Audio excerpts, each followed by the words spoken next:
Welcome everyone back. We are finally back. What we're watching, episode 12. We have hit a straight up dozen.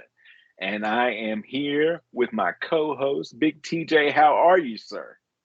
Man, I don't know if I'm like Team Tony, Team Carmella, Team Aid, or maybe I'm just going to settle to be a part of Rico's Roughnecks. Either way, I'm winning. Would you like to know more? Always. Can we be Melfi's Mafia? There you go. There you go. Melfi's Mafia, man. I'm for that all day long because the team that I was gonna join with Jackie Jr. There's no organization there at all. And the only reason they wanted me there is because I was doing Olivia impressions. But clearly, it's a wrap. It's a wrap. Let's keep it going. He also wanted you to like run things in and out of him where he was, but you weren't getting back to him, so he went out and he never came back in. Never That's came what back happened. again, man. I mean, what you gonna do?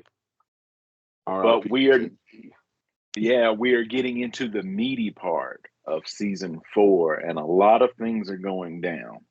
Um, and we're going to start off with The Wait, which, by the way, is my favorite song from the band. The group, the band, is The Wait. It's heavy stuff. And Marty Stewart did a version with the Staples Singers, and that is awesome. I just want you to know if you ever need to look it up, Marty Stewart, Staples Singers, The Wait, they can lay a hurting on it. But this is a different type of weight of what we're talking about now. It's the fourth episode of season four, 43rd overall episode, written by Terrence Winter, directed by Jack Bender, and originally aired on October the 6th, 2002. Johnny Sack is conversing with a New York mobster, Joey Peeps, in a bar in Little Italy. While there, Johnny spots a member of Ralph Cifaretto's crew, Donnie K, Donnie K. Just and is smiling. infuriated to see him laughing and joking with the bartender, reminding him of the insulting joke Ralph had made about Johnny's wife, Jenny, to a group of mob family insiders. As Donnie K gets up to leave, Johnny follows him outside, beats him into unconsciousness, and urinates on See, you just said it way too professional. He pissed on him. Yes, He he did. pissed on him 100%. And you see a little bit here at the beginning. I feel like we see into Johnny Sack's mind. Because what Johnny Sack is just sure of is that they are making fun of Jenny over there in the corner. He and Yeah. Donnie K and the bartender. They're retelling that joke that Ralphie told to the group, and he just makes him infuriated. Which, Donnie's probably like, hey, I found $5 outside. The first drink is on whoever dropped that $5. And the bartender's Right. like, I hear you, man. I hear you. Let's do it. But Johnny just knows that's what they were talking about. They were talking about Jenny, and he just can't have it. Tony Soprano learns of the encounter the following morning and is deeply troubled that Johnny inappropriately lashed out. Johnny informs Tony about Ralph's joke regarding Jenny's weight. Tony assures Johnny that joke is deplorable, but feels that he has to protect his capos, and Ralph is his highest earner. See, Mm-hmm. Tony's like, it's all about the money. Right. It's that business. What he did was wrong, but you can't be just going out here and taking a Just beating. right. You can't just walk around willy nilly, just beating up guys to an inch, within an inch of their life. You can't do Right. So Johnny's like, oh, well, you're not the last person on earth. Johnny tries to convince the Lupertazzi family boss, Carmine Lupertazzi, to arrange a hit on Ralph. But Carmine disallows this, citing Ralph's key role in it. the In the Esplanade Esplanade. construction project where millions of dollars are at stake. See, again, all about the money. That's it. We understand family is family, business is business. This is business. Carmine states that a decent punishment would be a crippling tax on Ralph for his disrespectful and unprofessional attitude, but a hit is out of the question. So he takes it off the table. Johnny rejects this course of action. Lupertizes then convenes a series of sit-down involving him, Johnny, Ralph, Tony, Silvio, and by speakerphone, Uncle Junior, in order to make a settlement since it may threaten the two families' relationship. But Johnny walks out of both of them, refusing to negotiate. Now, to me, this puts Johnny on the bad side of everybody. You know, Carmine's like, let's all sit down. And then Johnny, I feel like, is disrespecting Carmine. You're not wrong. I mean, and let's go ahead and call a spade a spade. I think the reason that Carmine had to be upset with Johnny is because if you listen, Johnny was the one who requested to sit down. Whenever he asked Carmine for the hit and Carmine said no, Johnny's like, well, I need to sit down.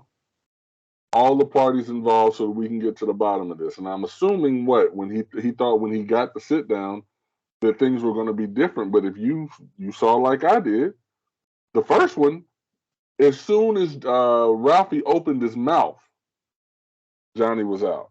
Johnny's out. Yep. And that's the sit down that Johnny asked for. The second one with Junior, I feel like, okay, that was more Carmine trying to smooth things over because he saw how things happened the first time. But Johnny asked for the sit down and then walked out not even 15 seconds into Ralphie trying to explain his side. Ralphie tries to explain, and Johnny's like, I can't do this. Even though you were right. He did ask for it, yeah. So he walks out of both of them, refusing to negotiate, after failing to gain support from either Carmine or Junior.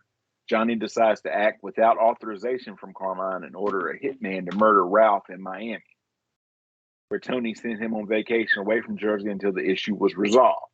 Tony's like, look, if we get you out, he doesn't see you, then, you know, it's like out of sight, out of mind. Meanwhile, Carmine, who is determined that Johnny's uncompromising conduct is a threat to profits from the Esplanade, makes a veiled suggestion to Tony to have his underboss killed. I'm not saying nothing. Quite surprised, Tony is advised by Uncle Junior to put a hit on Johnny using the skills of an experienced longtime crew of hitmen from Rhode Island. Lou DiMaggio Galena, nicknamed for its use of a baseball bat as a murder weapon. Now, this group, oh my goodness. I had to stop and like walk outside. I'm like, what is up with these guys? Oh my gosh. Bro, have we not learned? Look, I've never taken anyone's life. Right. So I don't know if that's a trait that you just don't get, you don't lose. I mean, I'm assuming if they're good at their job, it's just some things you just don't lose, like riding a bike. Have we learned nothing from using senior citizens in hits? Might I bring your attention back to Bobby Bacalar's dad trying to take down his godson? And that how horribly wrong that went, right? So Junior, was it the accident that killed him or the cancer? Junior was so interested, right? So what does he suggest? Out of nowhere, pulls a notebook and a pen. Like, what exactly did they do it? So what does he like, do? Hold on, let me go back in my Rolodex. Here's the crew, Joe DiMaggio. So this guy don't say anything about drugs. What do they do? They send Christopher.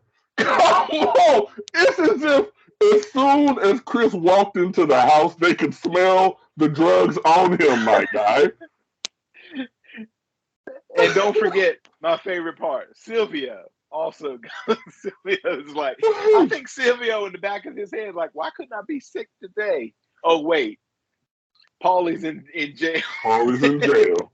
Can't trust nobody else. Nope, couldn't send Christopher by himself. But the fact that Christopher was there when don't mention drugs, and I'm just like, okay, Tony's gonna go and handle business. No, we're gonna send Sil and Christopher. And Christopher was weird, right? When they first mentioned, are you on the drugs? What? Took off his glasses? What? It's almost like, how did you know? That's what he wanted to ask. But at the same time, they're all about the hospitality. Like, can we get you all something? Right. You want a coffee? No, I'm good. Whatever her name is. Bring some Sanka. Like, I say no. And then you got the one guy who I honestly believe he had this aura about him, the youngest dude in the bunch. I thought he might be on drugs. I thought that the reason he kept looking at Christopher the way that he was is because he's like, yeah, you know that sweet taste. They were kindred spirits. So it says Silvio and Christopher pay a visit to the Galena crew and find them now to be elderly, but still ready to take the contract. So if I'm correct, at least two. All right. So I'm including the I'm assuming that's the daughter. She answered the phone, blind as hell. She thought they were the pastor? Pastor? No. That ain't him. And then they go in. The other dude, the one that was doing all the talking, he was blind too. And they even said it's a thing with the family. It runs in the family. Right. Who's the eyes of the operation? This isn't Daredevil. That young guy. Of all the ones to depend on, you're gonna depend on the guy who's a little shaky. He's like Christopher Part 2. But I'm supposed to believe that these guys are experts, right? When they can't see. So they paid DiMaggio half of the money for the job, $10,000, and hand them a photo of John, suggesting making him disappear in Boston while he'll be visiting his father. In Miami, however, events are already well in motion as an assassin traces Ralph to his hotel. Back in New Jersey, Johnny leaves for Boston. But after a few minutes, Johnny returns home having forgotten a sweater. In the laundry room of his house, he catches Jenny with a secret stash of sweet and junk food and yells at her for lying to him. She's on the floor. She's all, she did not expect him to come back. She did not expect him to come back at all. I felt for Jenny in that moment, man. Like if you've ever had issues with weight, and putting out this public image that you're trying, you're doing everything to try and lose the weight, and then it's not happening because, again, just because you are on a diet or just because if someone were to have bariatric surgery, it doesn't change the cravings. Mm-mm. So she had that fruit salad, low fat whipped cream, baby. But it's something like a Snickers. And she had all of the snacks. So it's like that was a moment where I really felt bad for both of them. I felt for her because you could clearly tell that she's been trying. She's dealing with this. She doesn't know. Right. John, we are to know. We believe John is shielding her from what is being said about her. But then if you're John, you're like, dude, like, I'm sitting here about to kill this guy, because of what was allegedly said about my wife. And he recognized it's not an easy cut and dry thing. And I think that's part of the reason why he inevitably calls off the hit. Absolutely. And everybody that we've encountered so far, I believe, like regardless of their outside interests, they love their significant other. But I think he and Bobby Bacala are the two that, I mean, you can tell like they love their significant other the most. And again, it's like, it says Jenny begins to become emotional. And like you said, I had the gastric bypass surgery. But as I talked with a friend of mine who also went through it, like if you struggle with alcohol, it's difficult, but you can quit alcohol. You can quit. And it's hard. And she becomes emotional and tries to convince Johnny that she truly wants to lose weight. Johnny assures her he doesn't care about how she looks as long as she is happy. Right. And he's more upset that she's like been hiding this from him. And so his anger subsiding, he calls off the hit on Ralph at the last second. And I mean, it is the last second. Ralph was not going to exit that elevator alive. I don't know if He Ralph knew how close he was to dying no, because he wasn't strapped. no, He had no reason to be. right. So yeah, he definitely did not know how close he was to dying, and just the way that he was talking to old buddy, as he was getting off the elevator, like you do not know how close you were, Yeah. Ralph. At the last second, and approaches Tony, offering reconciliation. Surprised but relieved, Tony in turns cancels the contract on Johnny's life. You're not getting your 10 grand Nope, back, though. nope. Because even if Come they'd get it. offer it, then nobody's going back to Rhode Island for that. I don't think anybody wanted to try and go and collect that money because yeah. I mean, those guys look like they were hungry to kill. I mean, hell, if you listen to the dialogue that they had between them, the DiMaggio brothers and Seal, they see some really horrible stuff. And Seal is like, nah, man, we don't need anything like that. We just want him gone. But they were suggesting like holding him down and chopping his head off with a hacksaw. Mm-hmm. Closed mouth can't tell no tales. What? What? Yeah, I just, yeah, that was just $10,000 for a meeting, buddy. And not connected to what we're talking about, but over in the MCU, Scarlet Witch was like, I understand, you're right. Closed mouth can't tell no tales. Closed mouth can't. She would write down some information. She's like, I got to remember that. I gotta remember that one. Holler at me, black boy. Oh, you can't holler with no mouth. If you haven't seen it yet, it's on Disney Plus. Doctor Strange 2, folks.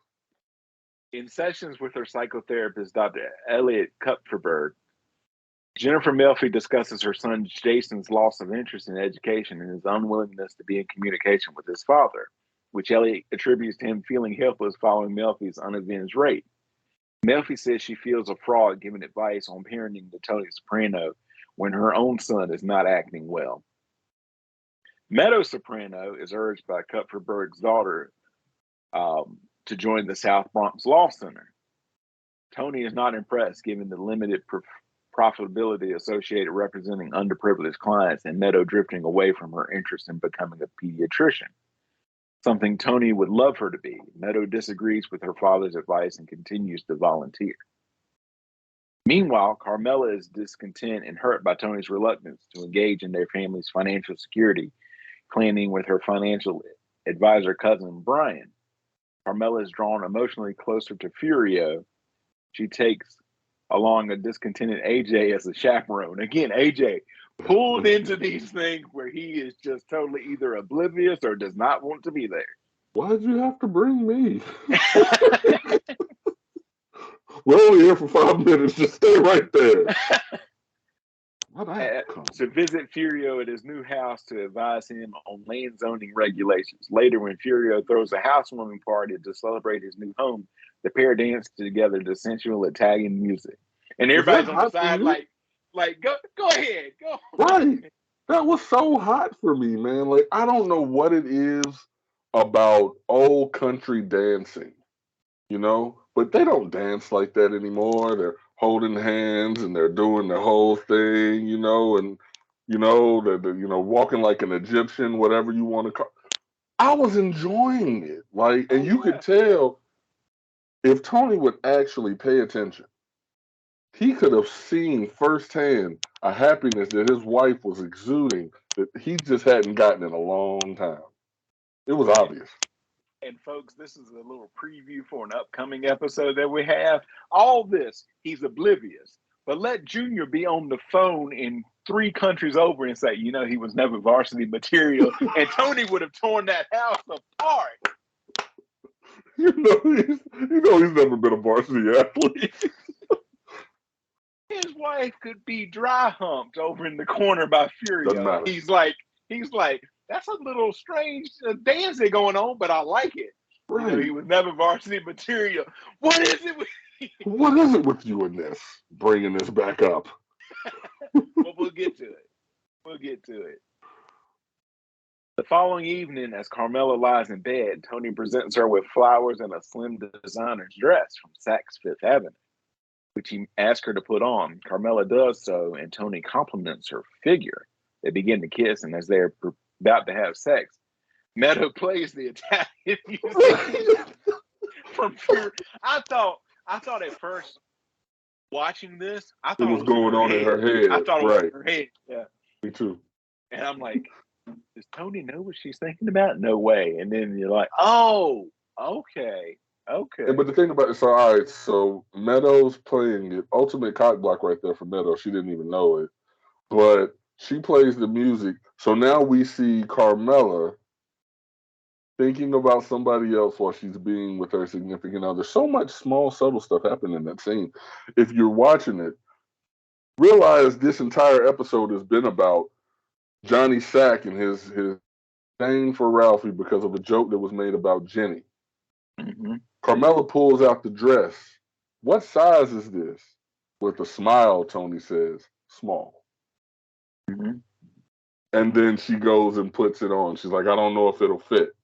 So I mean, it's like, I feel like some of what Johnny Sack was going through, some of, that whole Jenny Sack thing, I feel like some of that played into him and the response that he gave when he gave it. Because remember, at this point in the episode, kind of difficult to explain it based on the way that we do this show, because we're talking storyline as opposed to chronologically how it happens in the episode.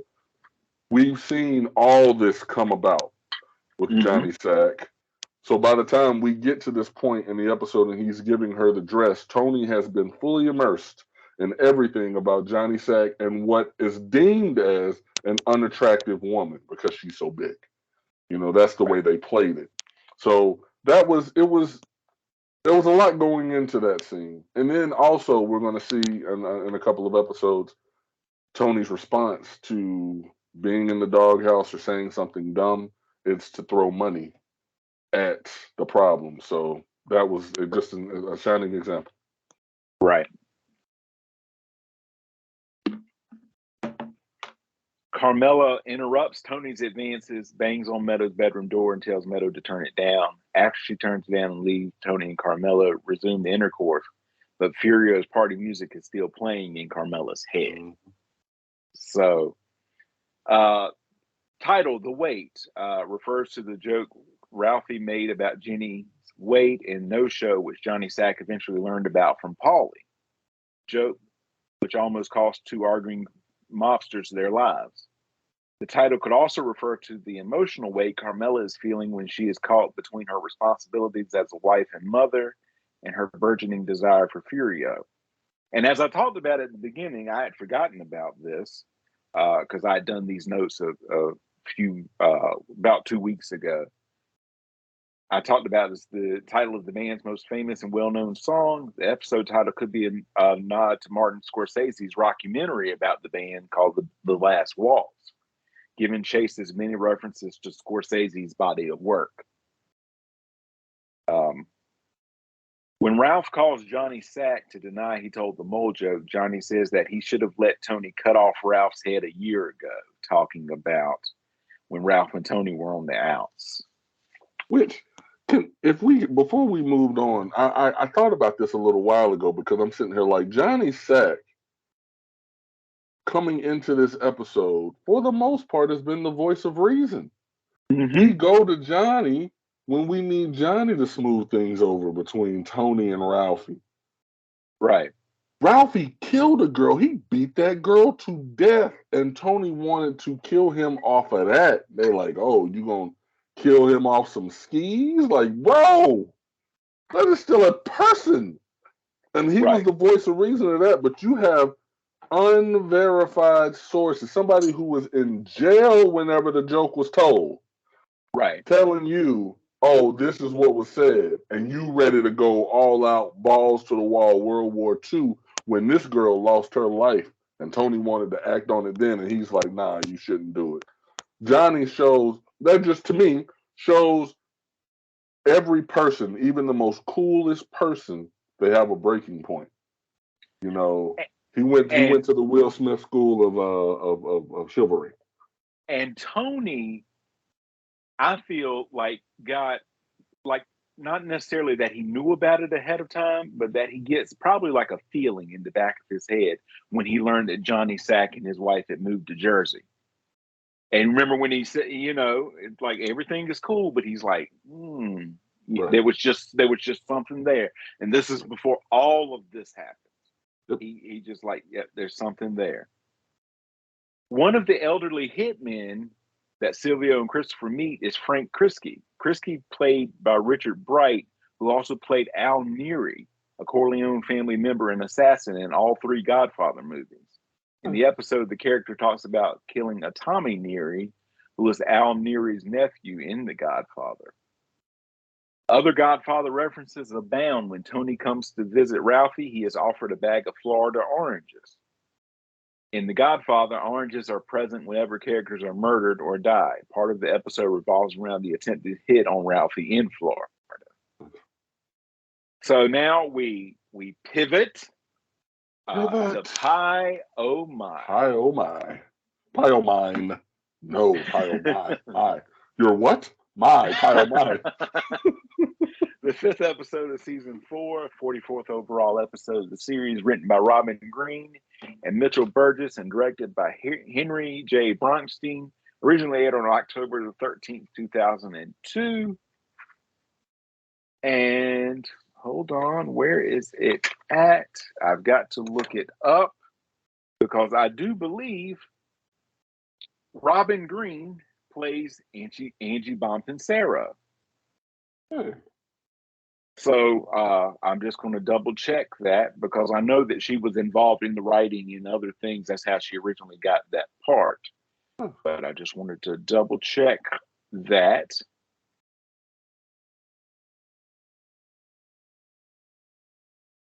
Writer, The Sopranos.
Anyway, It doesn't say, but she also created Blue Bloods. So if you're a fan of that on CBS, she's I saw a one of the trailer. creators.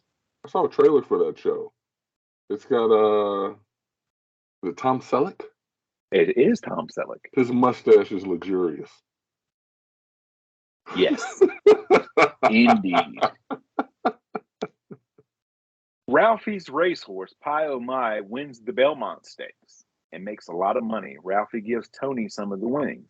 Tony shows a growing fondness for the horse that Ralphie distinctly lacks. As Ralphie continues to give Tony a taste of the earnings, Tony's growing expectation of an increasing share creates tension between the two. Meanwhile, Carmela asks Tony to sign some financial papers, again, building off of that financial worry that she has had for a while now. Among them, a life insurance trust. Tony's accountant advises against the trust since Carmela would be the sole beneficiary and it would cause Tony problems and a potential divorce. Tony eventually signs some of the papers but refuses to sign the trust, claiming it would allow the authorities to trace their illegal finances. When Tony tries to make up to a frustrated Carmela and offers her money to purchase a stock she mentioned, she angrily tells him that it has already split and they've missed their chance. Adriana is unhappy that the Crazy Horse is being used as a mafia hub. Mm-hmm. I mean, it went from you're the boss, This is you're yours, in charge, silent partners. we're gonna be using it. We'll just be in the back. Who's gonna We'll be in be the in the back? back. And Man, I'm could gonna you get break me your something to chair. drink? And Give could you get me something to drink? me the nachos del grande. She also grows paranoid that her activities as an FBI informant will be discovered. The handlers press her for information, arranging meetings with her that disrupt her daily routine and assigning a new female agent, Robin Sanseverino, to be her contact. Now, these people, it's like, hey, can we meet in the middle of the day? We'll just come by and slow down. If you could just jump in the car that I that has mean, on the paint that has on the side, not FBI. just jump in. We're not gonna slow down. We're gonna roll down the back window. You just jump right on in. Those in this particular situation, I'm sitting here looking at Adriana, and I'm like, this is really messed up. But ultimately, I think that's what they're trying to do. They're trying to disrupt her life enough to where she has to fully commit to them. Because hell, just her talking to them the little bit that she did up front was enough to get her whacked. So they're like, we need to make her as uncomfortable as possible. And they're succeeding, bro. I mean, it's just while she was getting her hair done, they got her going up, and driving all out of the way. And they're like, look, being assholes about it. Like, look, you don't want us in your neighborhood. Like, come on, man. Like, it's, you have to feel bad for her considering I don't think we've ever seen Adriana do anything wrong. She's benefited from some wrongdoings, but we haven't seen her do anything wrong. So to see her getting pressed like that now, it's kind of tough. Exactly. But here's the thing. Let me get further into it because this is what got me. Hold on. The agents claimed to Adriana that Christopher is in danger by working with dangerous criminals. They deny her assumption that Richie and Pussy's disappearances were due to them entering witness protection and tell her that she could help Chris by cooperating with them. All right. That's where I want to go at. All right. Right. First of all, they're like, no, they didn't enter witness protection. He had them whacked. Now, how's that going to get anybody to help you? Or Right. let's say they really are in witness protection. Wouldn't you say no, they're not? So they wouldn't keep looking for them if they had entered? So I'm like, why should I believe any of you people? Well, the thing about it is, bro, it's like, all right, so look,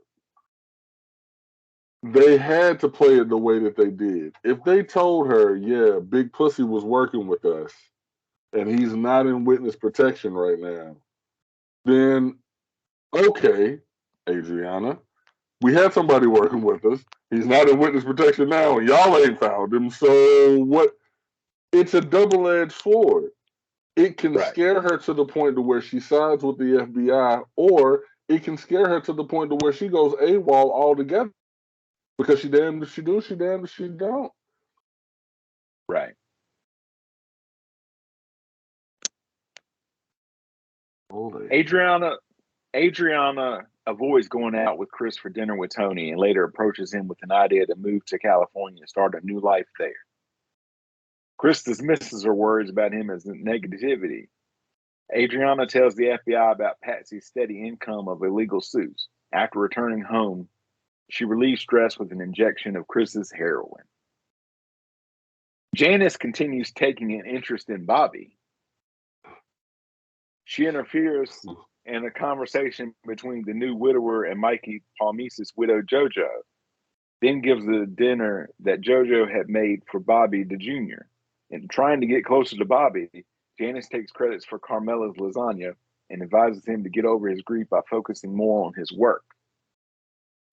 After she tells him that Junior is counting on him, Bobby pulls himself together and completes a neglected task for Junior, meeting with a union shop steward to intimidate him and then changing his vote in an upcoming election.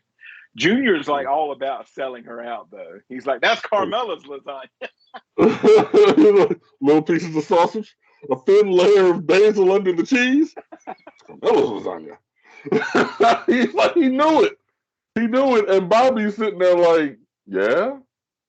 Well, yeah, but he didn't care because Janice has been there when, if you think about it, Bobby was not on his game. Like, he hasn't shaved.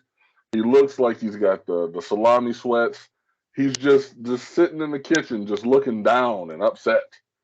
And, check her motives if you want to. I'm saying if I'm Bobby, I'm not messing with her because everybody that she's messed with thus far, that's gang related. Richie. Richie April. It didn't end well for Richie, so we'll see. No, that's what I'm saying. I started to think that. I'm like, Janice does not have the greatest track record. She does not. When it comes to, not to mention the fact forget, that she was blatantly messing around with Ralphie in front of everybody when Ralphie was still connected. He was still connected with Rosalie. He showed up to dinner with Rosalie. That's what I'm saying. And then Janice went snorting upstairs cocaine and getting it. Yeah. Yep. And don't forget her poor fiance back in Seattle. I bet he doesn't get a call from her every day. No. What happened to my guy who was always falling asleep? The one that she was doing the Christian album with. Have you heard the good news? Met at Thanksgiving. Oh, goodness. Junior is displeased by the unflattering likeness painted by a courtroom artist on a TV news report. During the next day proceeding, he fixes the artist with an intimidating stare. With veterinarian's fees for piling up, the vet refuses further treatment until he is paid. Ralphie refuses to take action when the horse becomes sick during the night, passing along Tony's number. Tony rushes to the stables and settles the bill. Tony tells the vet he better hope the horse makes it before going into the stall to sit with the animal, where he comfortingly strokes her neck, telling her that everything will be all right. I'm all right. I don't know what all goes into the Hippocratic Oath, right? Right. I know it starts off with do no harm, but as a vet, do you take the same oath? Because I personally am saying, look, it's raining cats and dogs outside. I'm sitting here with this horse that they want me to fix. And the first thing that this cat says to me when he hands me a stack of cash is, she better make it. I don't know how I feel about the threat. I want to give him the money back and leave, because if she dies, what, am I next? Right. Like, how you can't talk to me that way. I'm just saying, I wouldn't work on the horse at all.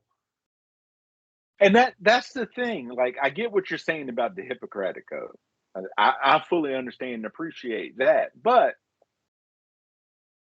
you're not gonna threaten me. I've got bills too, right. and you using my experience and you're using my expertise. I need a little something because slavery is illegal. You're not gonna get something from nothing. We fought a war over it, folks. Pay the man, pay him. So then we slide into Everybody Hurts, the 6th episode of season 4, 45th overall episode of the series, written by Michael Imperioli, directed by Steve Buscemi, and originally aired on October the 20th, 2002. Christopher is still injecting heroin and has just taken a hit and starting to fall asleep when he gets a call from Tony, who wants to see him. When Christopher arrives, Tony notices his intoxication. Christopher passes it off as being from wine he drank with Adriana. Tony tells Christopher that Tony is going to be giving orders through him in the future because of their family ties, and that Christopher will take the family into the 21st century.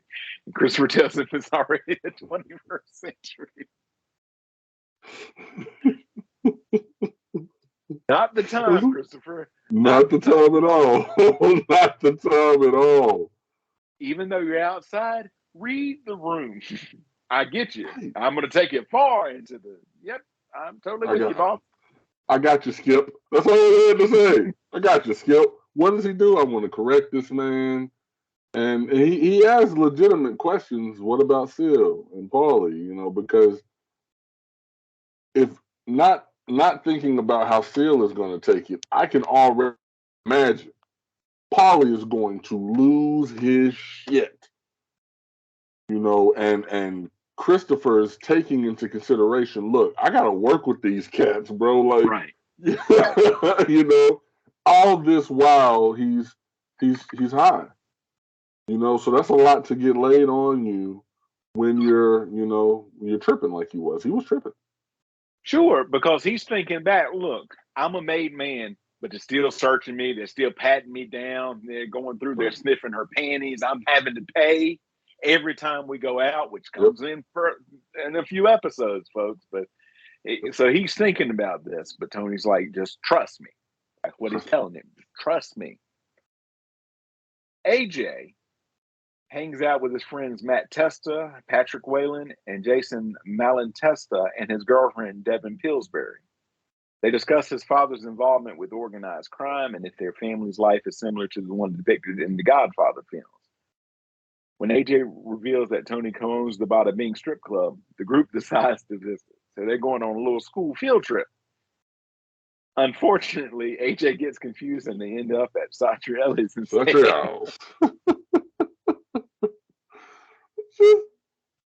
That whole lead up. If I'm sitting there, Devin is sitting there listening to these guys talk. She's like, we're gonna go to the Bing.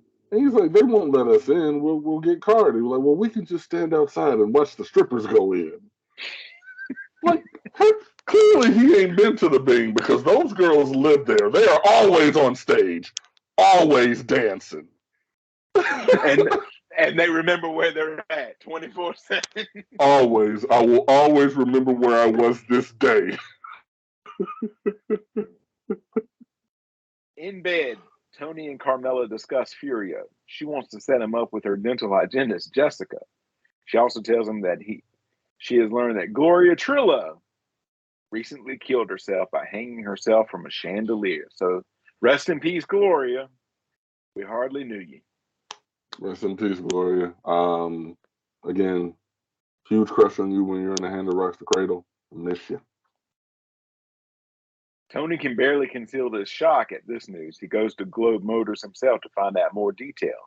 Later in his therapy session, he angrily confronts Dr. Melfi, blaming her for Gloria's death. She stands up to him and tells him that she gives her patient everything she has.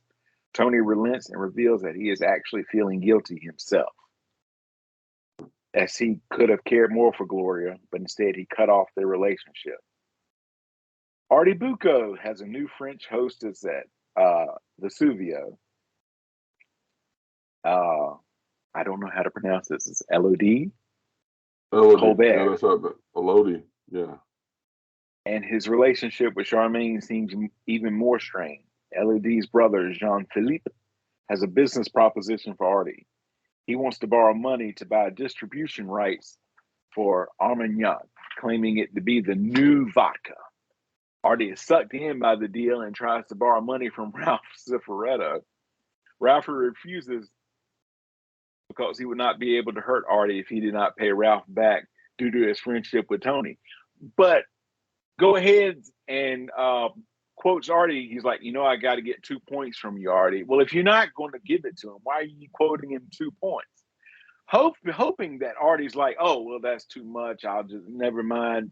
I'm thinking that's what he's going to do. Otherwise, he's like, what's the point? I mean, you make a valid point. Why would he even make the quote at all? But I think you're right. I think he quoted so high is because, he wanted to get him to run off. He knew he was going to go and tell Tony after the fact. But Tony's response is what's most interesting to me, how Tony approached Artie. And I think the only reason that he approached him the way he did is because of Gloria. Because of Gloria's passing and him feeling guilty. He says this several times in the episode. If you're drinking, you can even do a drink count on it. Am I a toxic person? Like that was, he kept feeling like he was being seen by people as toxic.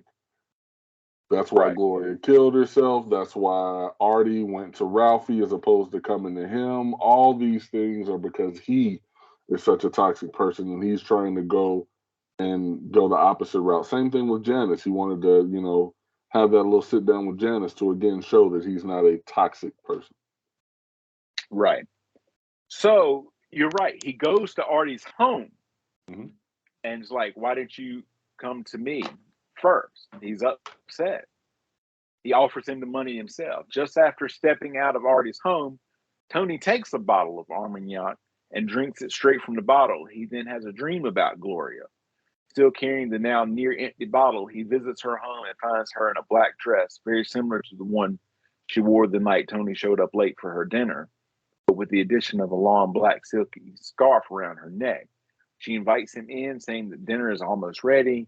As music plays quietly in the background, Tony and Gloria happily toast the occasion, she from a glass and he with the bottle. Gloria then pulls out a chair for Tony at her table. As Tony sits in the chair with Gloria in his lap, they gaze into each other's eyes, and Tony begins to kiss and caress her. Just then, the oven rings, and Gloria rises to tend to the roast. As she walks back over to the oven, her long scarf drapes across Tony and is stretched around his neck before falling to the floor. While Gloria is basting the meat, tiny bits of plaster begin to fall down in front of Tony. When he looks up, he sees that the ceiling is cracked and the chandelier is under great stress, almost as if it is being pulled out. Gloria is suddenly back at the table and offers Tony a choice between seeing what she has under her dress or under her scarf. Noticing that Tony's eyes are fixed on her neck, she smiles, then reaches to remove her scarf. It causes Tony to wake up with a start. He makes his way to the bathroom for some medication.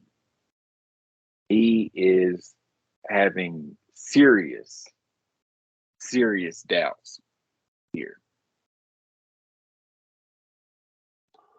When I saw this portion, and you say thin black dress, similar to what she was wearing the last time we saw her, I thought that black dress looked a lot like the dress that he had just bought Carmela.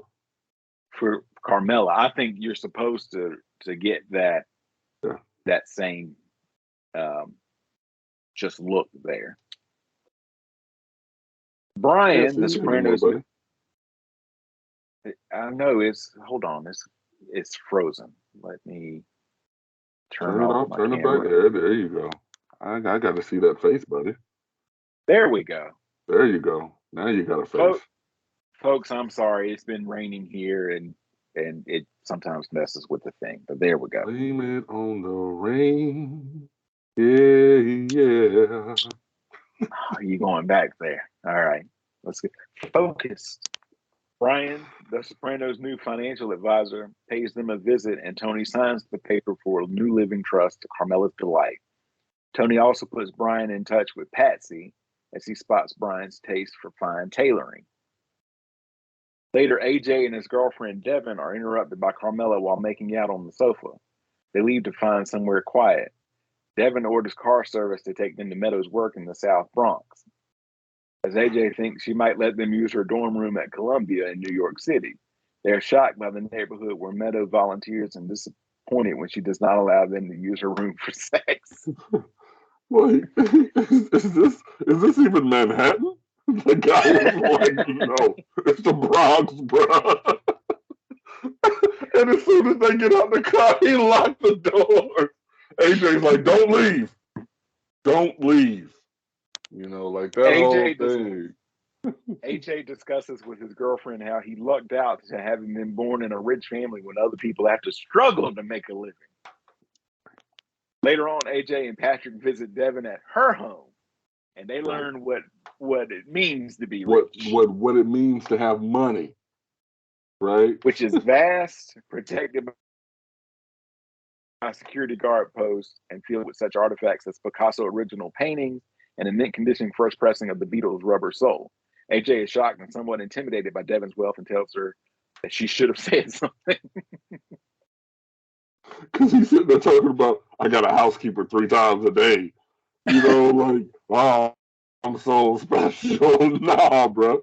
No, you're not. Not compared to, you got small money compared to her money.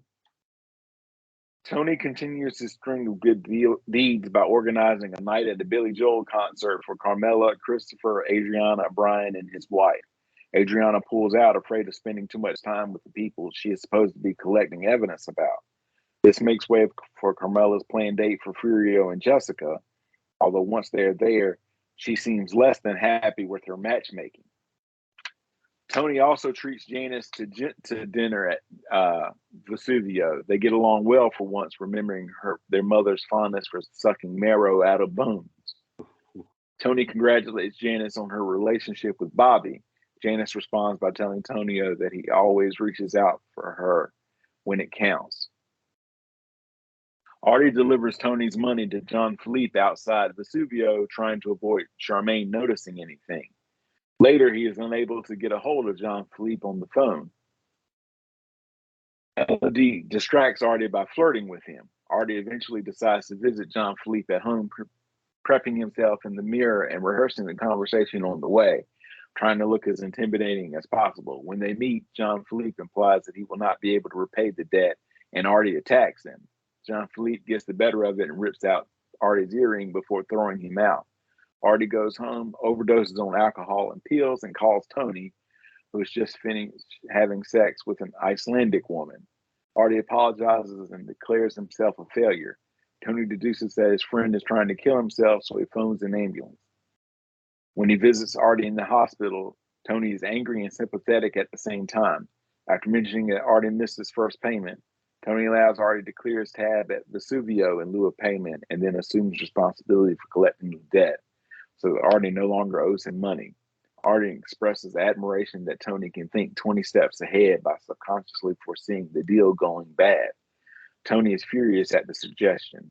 Later in therapy, he tells Dr. Melfi about Artie and then of his decision to put it behind him by donating money to a suicide hotline in Gloria's name. Later, John Philippe opens his door to Furio, who is sent by Tony to collect the money. The episode closes with AJ hanging out with his friends and being unable to answer the question as to why his dad does not have Don Corleone money. Two things. I wanted to say this before we got off of Artie, and I want to say this, and anybody watching, I want you to understand I am not saying anything negative about Artie's mom when I say this, okay? Artie Bucco is bitch made 100%. Artie hears that Tony burned down his dad's restaurant. Artie comes with the gun, pulls it on Tony, and subsequently ends up breaking the gun, crying, and driving away. Right. Artie loves the soccer coach. Loves him. Finds out the soccer coach is diddling. Artie, oh, we gotta kill him. Oh, no, Artie, that ain't you. That ain't you. In this particular situation, we see Artie tough talking in the mirror. Oh, Jean Philippe, where you been? You ain't doing all this whole trying to come off as sarcastic and witty. When he goes and shows up to the guy's house, Jean Philippe rips out his earring and kicks him out. Like, bro, you're not tough. Right. You're not tough. You associate with tough people. You have a restaurant where tough people hang out. You yourself are not tough. If you were tough, they wouldn't have run that game on you. You don't see John Philippe trying to approach Chris or Tony with some shenanigans. No. They approach somebody that they feel like they can get one over on. And that, to me, is Artie's role. Bitch made. He's got a whole lot of talk. And even then, when Tony says, I will assume the debt, all you got to do is clear out my tab. Oh, you wanted this all along. You want to just be able to eat for free. Bitch. You didn't have the money. You needed the money. I gave you the money. And now you want to accuse me of some mess? Come on, man. Get out of here. Artie has moments where I laugh and then other moments where I'm just like, bro, should you even be alive at this point? If you couldn't make some halfway decent ziti, would you still be alive? Right. But you also got to look at it like this. The servers, they talk. They see how Charmaine treats him. Oh yeah. The new hostess gets on. They're like, if you just bat your lashes at him, he'll do anything you want to, because that's what the last girl did. Because he loved Adriana. He loved Adriana hard. Yeah. So And I then the mean, whole thing. Go ahead. yeah, Artie's just. It seems like everybody sets him up, but that's who he is. That is his role. That is his role because that's how he puts himself out there. He puts himself out there as the guy to get run amok on. But to the ending scene with regards to AJ, it just, to me, it shows AJ's ignorance. The fact that he really doesn't know much at all about what his father does. All he's doing is just talking for the sake of talking. I feel like Meadow knows more than AJ does. Meadow really doesn't know anything. Carmela doesn't know anything with regards to the money. Right. So it's just like, I mean, you spend what you spend, but they don't know where it is. Does Tony have Corleone money? At times, at times he's flush, but Right. AJ doesn't know enough to talk. He's just being he's gotten to this age now to where he's trying to walk around with a little clout based on what his last name is. But then when you meet somebody that's got just a little bit more famous last name and you realize what real money looks like, I wonder, were they trying to make her a part of the Pillsbury family? Was I She supposed got to go? cinnamon roll money. She got cinnamon roll money. Right, she got that bread money, like that real bread, right? Her family's the reason they call it bread. That's it. I love that. I have decided that I want to be the person that when you take a USB and you try to plug it in and it doesn't work, and you turn it over and it doesn't work, but you go back the first way and then it plugs in for some reason, Mm-hmm. I want to get a part of that money. Every time that happens, I get a nickel. Bro, you be a rich man. Yep. A rich man, because I know I've done that several times, flip-flopping that I'm thing like, all over the place. How does it not work? Oh, I don't got to turn it over. Oh, it don't go that way again. Well, it didn't work the first time. Let's try it again. What? Why? Right. It's something about the science behind all of it. There's little elves working someplace. I don't know what the math is, but it works. So then we go to watching too much television. 7th episode of season 4, 46th overall episode, written by Terrence Winter, Robin Green, Mitchell Burgess, and David Chase, from a teleplay by Terrence Winter and Nick Santora, directed by John Patterson, and originally aired on October the 27th, 2002. Paulie Walnuts gets out of jail and a huge party is thrown for him at the Bada Bing. The next day, Tony and Ralphie get an idea from Brian to defraud the Federal Department of Housing and Urban Development, HUD, fund with bogus housing deals. Tony recruits Assemblyman Zellman and a friend of his, Maurice Tiffin, the formerly idealistic head of a nonprofit low-income housing program, to put the plan into action.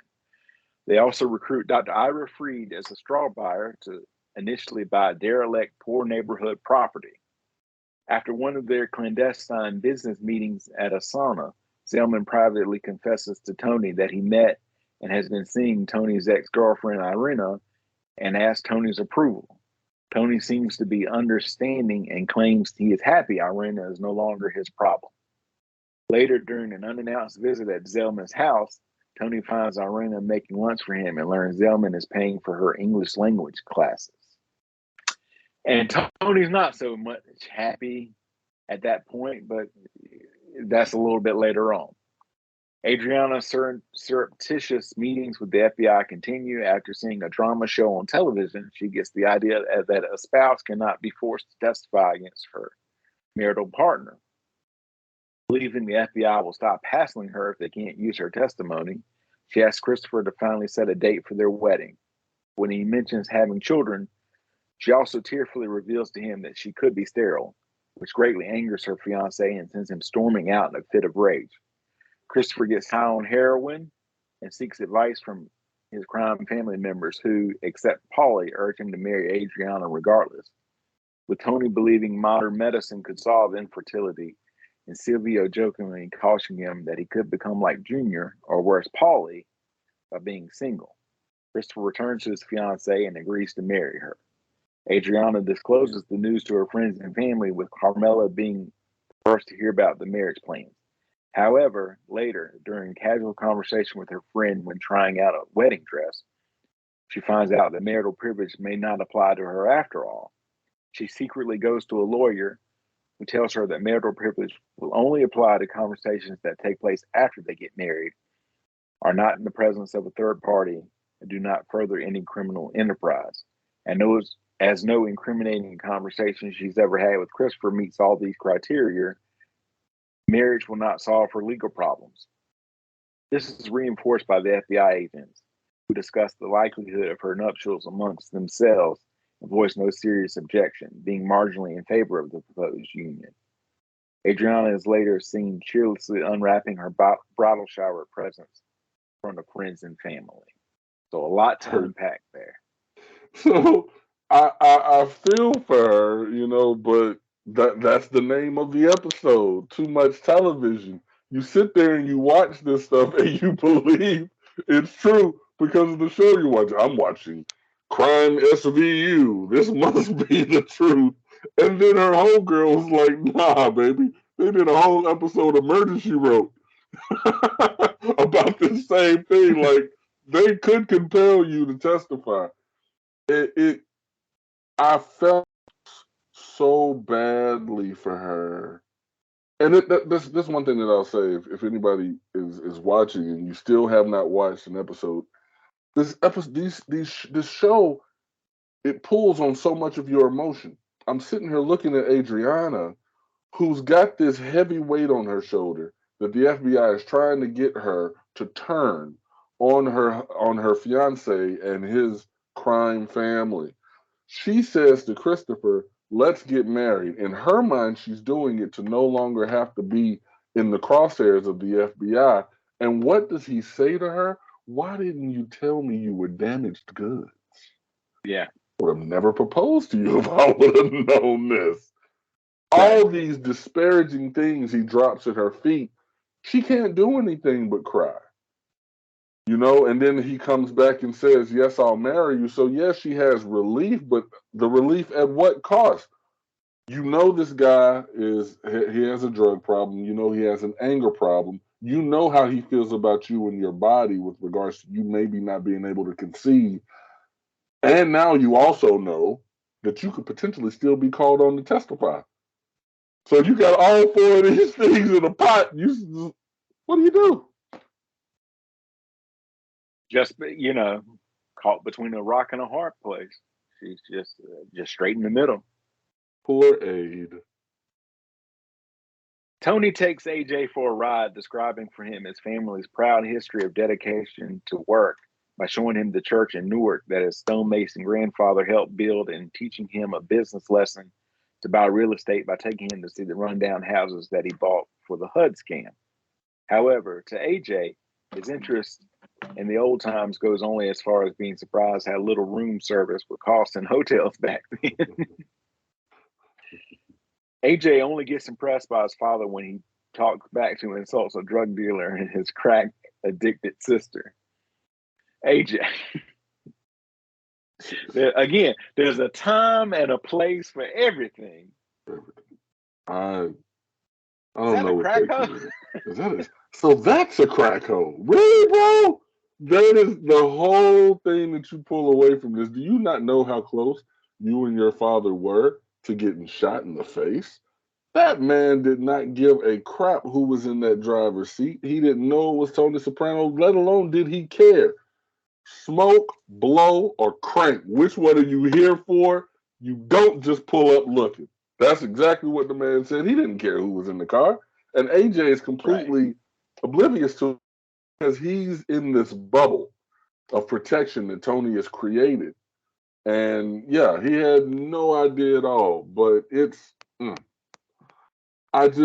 story that he told with regards to his grandfather in the church, we've heard that story before. He told the same thing to Meadow, and he took Meadow out.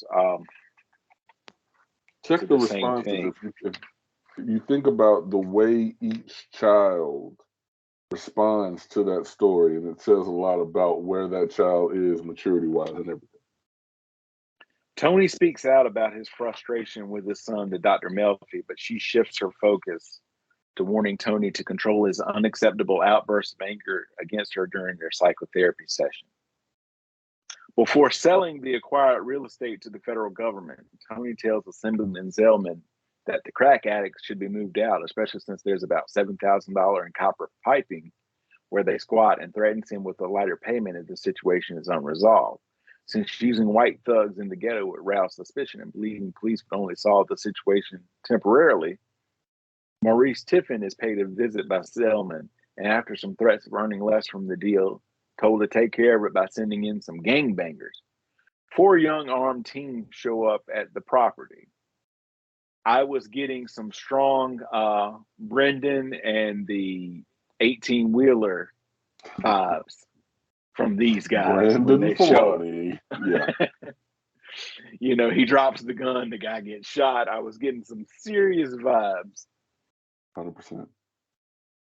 They shoot in the air and beat the squatters with baseball bats, including the family previously seen by Tony and AJ, while a small child watches. And I'm like, I was just like holding my breath this Because whole you time. knew how bad it could be. I assumed when the gunshot went off and we saw the ricochet, it was going to ricochet into that room. But fortunately, it caught the guy right outside of his Johnson. Yep. During the raid, the family of the man catches a ricochet bullet.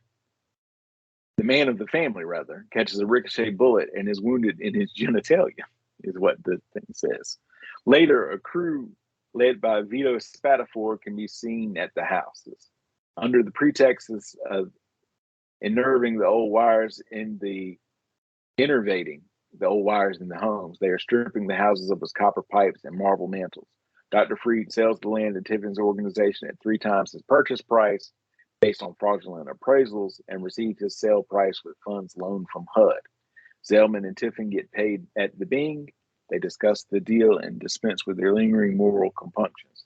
Tony rewards Brian with a Patek Philippe watch worth $15,000. $15,000. Elsewhere, Carmela and Furio tentative flirtation continues as he calls her with the pretense of looking for his missing sunglasses. Later on, when Furio goes to pick up Tony in the morning, he refuses Carmela's offer to come inside for coffee. There's something wrong with the car. He's got to stay with the car. I gotta keep my foot on the gas. It's having engine problems. I've had a car like that, so it's not like that. No, these cars exist where you got to keep your foot on the brake and the gas to keep it running. They exist. I just thought it was funny that Furio gave that excuse. Meanwhile, Paulie is giving up more information in his meetings with Johnny Sack. They meet for a meal at the River Cafe in Brooklyn, and he divulges the HUD scheme, while also seeking assurance from Johnny that their discussions are kept private. Now I'm gonna have more to say about Paulie in our next episode, because Paulie says something to Silvio, and I'm like, very telling. Very telling. At the end of the episode, while driving, Tony hears the Shylight's "Oh Girl" on the radio and becomes teary. He stops at Arena's apartment and asks her if she has anything to drink. He goes upstairs where he encounters Assemblyman Zellman and pummels him with his belt, causing Zellman to cry in front of Arena. You had to take her. As I said, Tony and Johnny Sack, they're from different generations. I'm guessing I would much rather Tony whoop up on the assemblyman than whoop up on Arena. It's just that was the ultimate sign of disrespect. It's like walking on stage and open hand slapping somebody in the face while they're working. It's just that's ultimately he beat him with a belt like a child. Oh yeah. Like what? How do you? That relationship has to be over, right? Like I don't think either one of them can look at the other person the same. the assemblyman's like, you just watch me get my ass whooped, and then Aaron is like, you just sit there and watch that man beat you like a child. Like that relationship's got to be over. And Tony knew what he was doing. You know, it's just that's tough. That was tough to watch. It was very tough to watch. Tony is in a very precarious situation, although I feel like that's Tony throughout the entire series here. But he's walking the fine line with Ralph. He's walking the fine line with Johnny Sack. He's got he's worried about the feds and funneling everything through Christopher, not knowing that where Adriana is, and that's and then there's everything with his wife and Furio. Not that he's aware of like half of this, but it's always the very thin line that he walks, and unable to kind of sort himself out. There some big changes are coming in our next group of episodes that have long-lasting repercussions, but we'll get to them next time. But in the meantime and in the in-between time, go ahead and plug everything you got, my friend. Hey, everybody. Thank you for tuning in and sticking with us. I hope that you have. Before I say anything else, if you haven't subscribed, go ahead and do that by clicking that subscribe button below.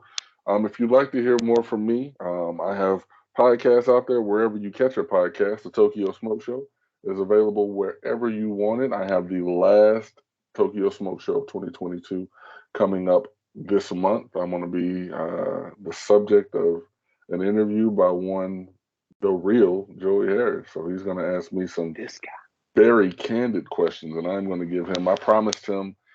And this isn't a conversation me and him had over technology. We looked each other in the face. I said, I want you to ask me anything you want. And I promise to be honest. So very excited. Looking forward to that. The Yam Hybro podcast, we have more stuff coming out. So as long as that's available, y'all need to check that out. And as always, if you want to hear more from me, you can usually catch me with Joey, man. I mean, it's like we do a lot together. We're getting ready to take over the world. I don't know if y'all know it, but it's coming. Seth Rogen has a comedy partner, and now I get to be the comedy partner to one Joey Harris. So I'm real excited for it. What y'all know. Thanks for tuning in. I have a couple of podcasts. The Joey Harris Show, wherever you get your fine podcasts, every Sunday, every Thursday, the Cup of Joe Wrestling Show, wherever you get your fine podcasts. And I would co-sign what this man right here said. Subscribe if you haven't. And I've been working on some questions, so we're gonna dive deep and dissect this man, and we're gonna get to his core. Let's find We're it. going to see what makes him tick. Let's find it. I hope we both like what we find. That's what I say. I hope that we both like what we find, because I don't know if I've ever given anybody access like this before, man. But me and Joe, we go back like calculator watches and Saved by the Bell, man. So I'm giving him unscripted access. This is new. Excited. All right, folks. At the Joey Harris on any social media that you could find. And if it's not there, I'm not on that social media. So that's all I have to say. So in the meantime and in between time, TJ, thanks again, my brother. We will catch you next time.